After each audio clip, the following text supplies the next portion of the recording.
المرحله الجايه. ايضا في نقطه مهمه لازم ننتبه اليها. احنا طبعا كنا نتمنى ان اخواننا كلهم ينجحوا ويحصلوا على مقاعد مجلس الشعب، بس ما حدش عارف الخير فيه. ربما لو نسبتنا زادت يحصل انقلاب على العمليه الديمقراطيه، مش عارفين. فدايما انت تحاسب نفسك على اللي بتعمله، انما ما تحاسبش نفسك على النتائج بتاعت ربنا سبحانه وتعالى، ومحدش عارف الخير فيه. ما هو حسني مبارك وجمال ابنه وصفوت الشريف كانوا في منتهى السعاده لما خلصوا انتخابات 2010 ونجحوا وخدوا المقاعد، وكانوا بيعتبروا ان خدمه الخير بالنسبه لهم اللي عملوه. انما اتضح بعد شويه ده ما كانش خير ولا حاجه. يعني اذا مساله الخير والشر والمكسب والخساره دي مساله نسبيه، مساله مرتبطه بايمانك انت وبارتباطك بربنا وفهمك بالامور وبتوظفها ازاي وبتشتغل بيها ازاي. وفي امور قد تتضح لك الان وفي امور لا تتضح لك الا بعد فتره. الناس كانت زعلانه من ان احنا بندعم الدكتور محمد يسري كمرشح للسلفيين، وقالوا ان السلفيين متعبين وعاملين مشاكل، وحبوا يعاقبوا السلفيين في شخص محمد يسري. انا بنفسي شفت الشباب قالوا لي كده، مش بتكلم على حاجات يعني منقوله غلط او اي حاجه او تقديرات، لا، واتناقشت مع ناس كتير.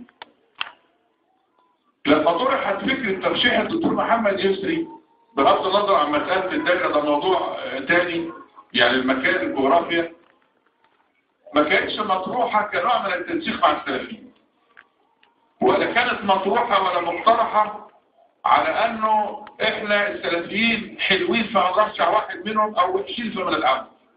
كانتش مطروحه ابدا كده، ولا بنسبه 1 في المليون ده حصل. واي حد تصور حاجه غير كده يبقى بناها على استنتاج خاطئ.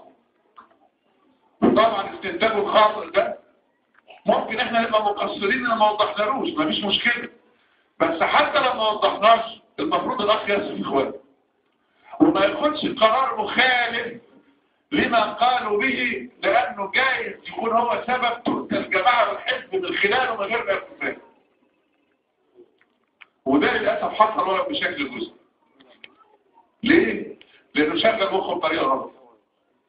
واحد قال لك ده السلفيين تعبنا وعاملين وبيقدروا محمد يسري من غير ما يقدروا يصلوا مختار.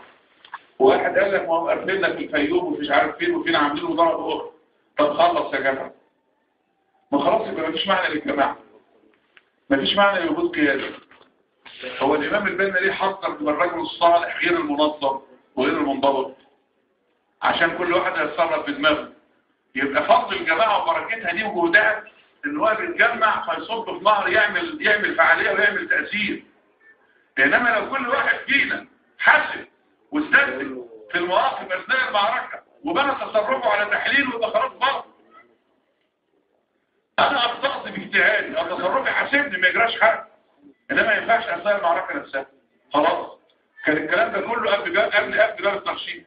انما بعد ما اتقفل باب الترشيح واتفقنا هندعم فلان ولا علان، الموضوع ما مش في مجال المناقشه والكلام.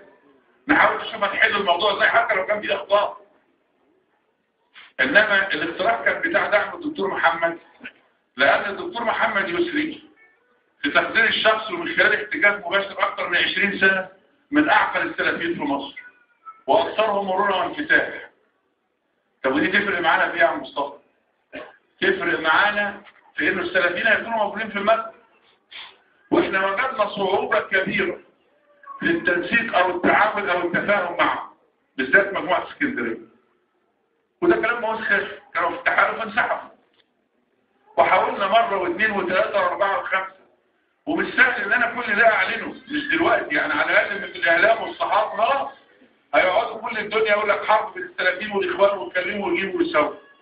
الفكره دي كانت انه ده لو دخل المجلس هيبقى حمامه سلام وهمزه وصف جيده بين اعضاء الاخوان واعضاء السلفيين اللي موجودين، لان له كلمه عند السلفيين والراجل فاهمنا فيقدر ينسق. واحنا محتاجين للتنسيق في الجماعات السياسيه في حاجات كتير، عايزين الموضوع ده.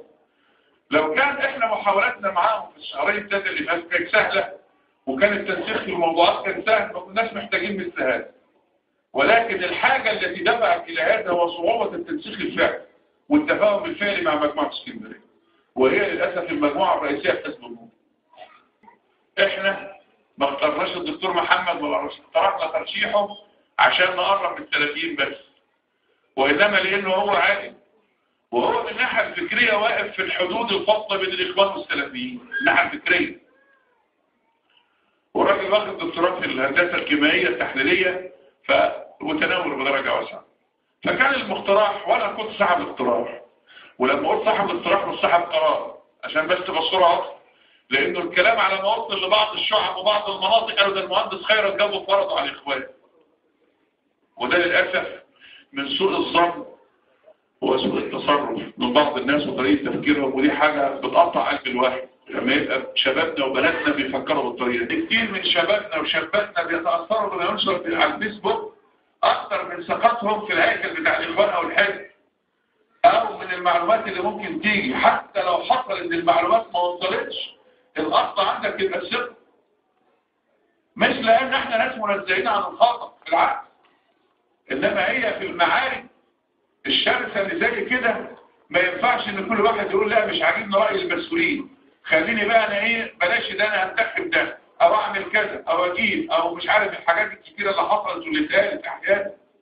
دي نقطة في منتهى الخطورة، إنه لابد نبقى واعيين بطبيعة المرحلة والمعركة. ما أنا لما بحدد أدواري لازم في الإطار العام ده، لأنه لو أنت مثلا فاهم إن المعركة هي مجلس الشعب وهتخلص، وبعد كده لو ليك أغلبية هتحط الجماعات التأسيسية أنت وغيرك ولا الحكومة أنت وغيرك والأمور ماشية وسالكة، زي ما حصل مثلا في أي بلد ثانية كان فيها تجربة انتقال ديمقراطي. ده الوضع عندنا مش كده، ده عندنا صراع وعندنا معركة جديدة زي ما قلت. يا جماعة إحنا مش واقفين ورا الراجل ولا بندعمه عشان نقرب بالسلفيين أو عشان نتحالف معاهم أبدا، لأن دي خلاص قصة خلصت. إحنا عرضنا على حزب النور وانسحب بالتحالف وقال طول ما الوفد والعلمانيين معاكم مش داخل معاكم، أنا هعمل تحالف الإسلاميين بس ومش داخل مع أي حد فيه. كلنا انتخاب مجلس الشورى المفروض نتحرك له من دلوقتي، لأنه الجمعية التأسيسية اللي هتحط الدستور هتختار من خلال مجلسي الشعب والشورى. فحتى كنا زمان ما حدش بيهتم للشورى قوي، لأنه يعني مجلس إذا غاب لا يحس، وإذا حضر لا يحس، وإذا غاب لا يحس. فالناس في ثقافتها إنه ما هوش مهم، بس بالنسبة لك كإسلاميين الآن هو مهم عشان الدستور. بعد كده اتلغى ما يتنازل موضوع تاني تفكر فيه براحتك. إنما الإعلان الدستوري اللي استفتي عنه الشعب في مارس بيقول إن اللي هيختار الجمعية التأسيسية هتنتخب من خلال مجلس الشعب والشورى. فأنا بالنسبة لي تمثيلي وحصتي في المجلس مهم، أنا ومن حولي من الإسلاميين. إنما ما ينفعش الكذب، ما ينفعش الكذب.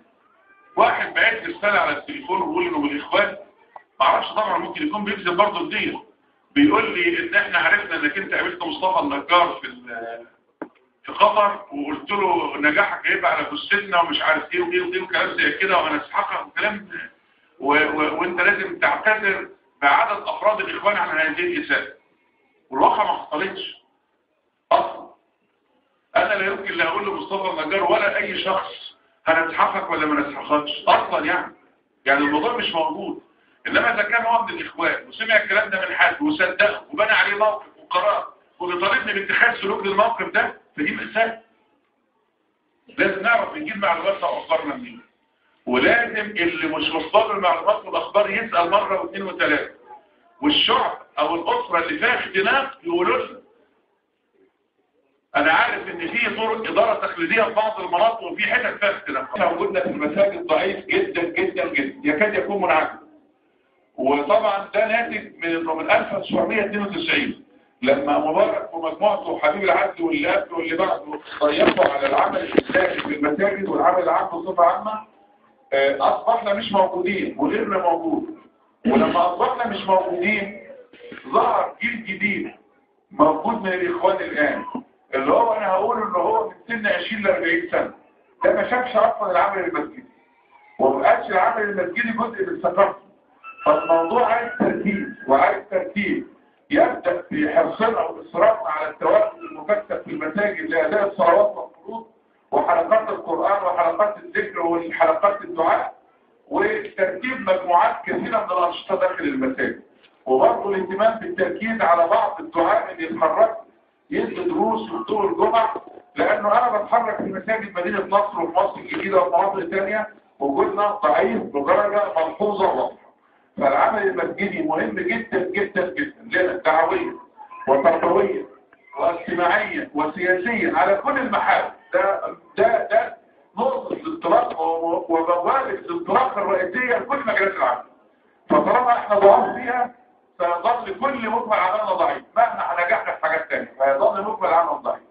النقطة الثانية والمهمة اللي هي بتمثل اقتراح عايز دراسة واحنا كنا بنشتغل فيه قبل فترات التطبيق الأخيرة بتاعت من التسجيلات وجاي، اللي هي مسألة تقسيم الأحياء إلى مربعات سكنية، وإن كل أسرة أو مجموعة من الأسر تبقى مسؤولة عن مربع سكن بكل مجالات العمل اللي مطلوبة جواه. حتى الآن الظروف كويسة، ممكن النهارده لما بيجيب حي أو مربع سكني نعمل له مجموعة من الأمناء من بعض الأهالي اللي موجودين، من بعض أئمة المساجد المقبولين، من بعض المسلمين اللي معروفين. فكرة النخب العالية الاجتماعية شوية ضعيف، فدي نقطة برضه عايز التفكير فيها. وتأثيرنا في النخب أو في الأوساط الشعبية القليلة قوي وطبقة العمال والطبقات الفقيرة ضعيفة، غير ناجح في التواجد فيها بدرجة أكبر. فأنا عايز أقول إنه مسألة التواجد الشعبي والجماهيري قضية على بعضها عايزة تفكير وعايزة مزيد من الدراسة، ولازم التفكير والدراسة يبدأ من تحت الشعب، لأن أنت اللي عايش في المنطقة وأنت اللي عارف وتصور البداية تكون إزاي. أنا عايز أعرف، عارف أنا عايز أوصل لإيه في البداية. عايز أوصل إن يبقى عندي قدرة على إن أنا أحرك أكبر قدر ممكن من الجماهير في مشروع، مش في الانتخابات بس. يعني مش مسألة إن أنا بقدم خدمة زي ما بيحاولوا يشوهوا صورتنا عشان الانتخابات، لا. أنا الانتخابات عندي وسيلة وليست غاية، إنما عندي الأساس هو بناء نهضة الأمة على المرجع الإسلامي. عايز الناس كلها تشارك ولو بدرجات متفاوتة. فأوصل لها إزاي؟ آليات تواصل معاها، التأثير، الحركة. برضه النهارده لما ننزل مظاهرات أو ضغط أو حشد عشان أضغط على اللي بيحاولوا يحاربونا وأطراف الصراع الداخلية من الجهات المسؤولة أو غير المسؤولة أو جماعات المصالح، وغير محتاج مش عايزين مظاهرة يبقى فيها الإخوان بس، عايزين الإخوان وعايزين الناس بصفة عامة. والنهارده اللي خرج على التزام الإخوان في انتخابات 2010 واستجاب لضغط أمن الدولة وراح رشح نفسه في الدائرة ونجح وفرح بنجاح وما تعبش على الخروج عن الإخوان، كانت النتيجة ان ما عادش في المجلس الا شهر او شهر ونص. وهو نفسه لو موجود في وسطنا النهارده كان ممكن يبقى احد مرشحين الاخوان وينجح في مجلس اكثر استقرار. اذا والله اعلم طبعا، انا برضه ما اعرفش اكثر استقرار ولا لا.